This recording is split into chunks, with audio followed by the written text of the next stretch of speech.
அனைவருக்கும் வணக்கம். இன்று நாம் தென்னாலிராமன் கதை ஒன்றை பார்க்கப் போகிறோம். அபசகுனம். ஒரு நாள் அதிகாலையில் அரண்மனையில் கிருஷ்ணதேவராயர் உறங்கிக் கொண்டு இருந்தார். காலை விடிந்ததும் படுக்கையை விட்டு எழுந்த அவருக்கு எதிரில் ஒரு சேவகன் நின்று கொண்டு இருந்தான். அவனை பார்த்ததும் ஏதோ தோன்றியது அரசருக்கு.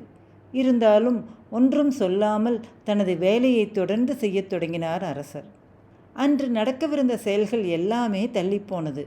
இது அந்த சேவகனின் முகத்தில் முழித்ததனால் ஏற்பட்ட அபசகுனம் என்று நினைத்தார் அரசர். யோசித்து கொண்டே நடந்து வந்த அரசரின் கால் அருகில் இருந்த நாற்காலியில் மோதி சிறிது ரத்தம் வந்தது. உடனே கோபமுற்ற அரசர் அந்த சேவகனை தூக்கிலிடுமாறு கோபமாக கூற, அருகில் இருந்த சேவகர்கள் அவனை இழுத்துச் செல்ல முற்பட்டனர். இதனை பார்த்த தென்னாலிராமன் சிரித்தார். ஏன் சிரிக்கிறாய் தென்னாலிராமா என்று கேட்டார் அரசர். இல்லை அரசே, அவன் முகத்தில் விழித்த உங்களுக்கு காலில் சிறு காயம்தான் ஏற்பட்டது. இப்போது உங்கள் முகத்தில் விழித்த அவனுக்கு உயிரே போகப் போகிறது. தற்போது யார் அபசகுனம் பிடித்தவர் என்று கேட்டார்.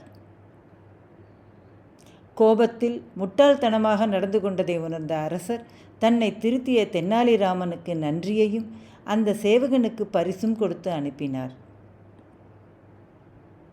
இந்த காணொளியை ரசித்ததற்கு நன்றி.